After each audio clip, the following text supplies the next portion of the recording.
Hallelujah. La thak Halloween mete izak zak sa hina hi zerbi si labu sung pan mete jesuin ke hong kem hiam chi hina ke pen tun kum som thum le kum guk sung mete ina tunung dewa song bad de hina to pa hoi na te ka ngai sut jang che mai ni mete ka phok khak chang hak sana tam pe ma omina hyang to pa na thakang phok sak pen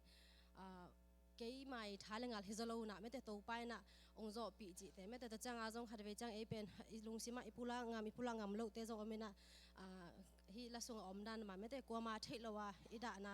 ika na te to pa nong thei pi hi ji mete vek pi tha la khom ding ji hila om hang pi to ong sa khom nung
cả lắm bi sao in na kim hoa ya cả vẫn ghi qua in kem kia li cả lắm bi sao in lung si ma na cha Giêsu in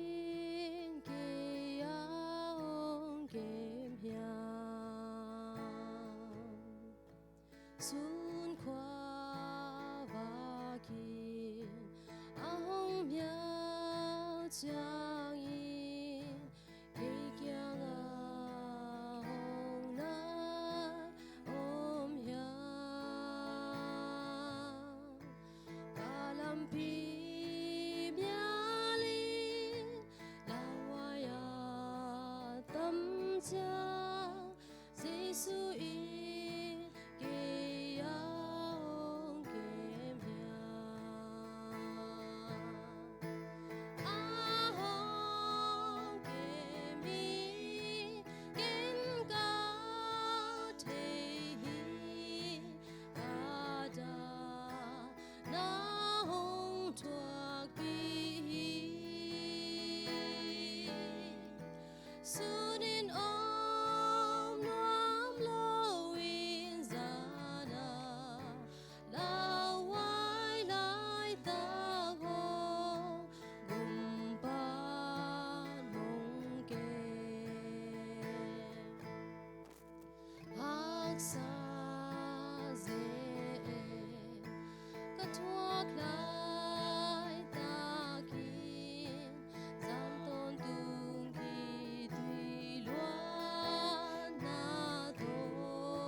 tụ ba hong kem na apok thak ning tụ ban chupang pya hen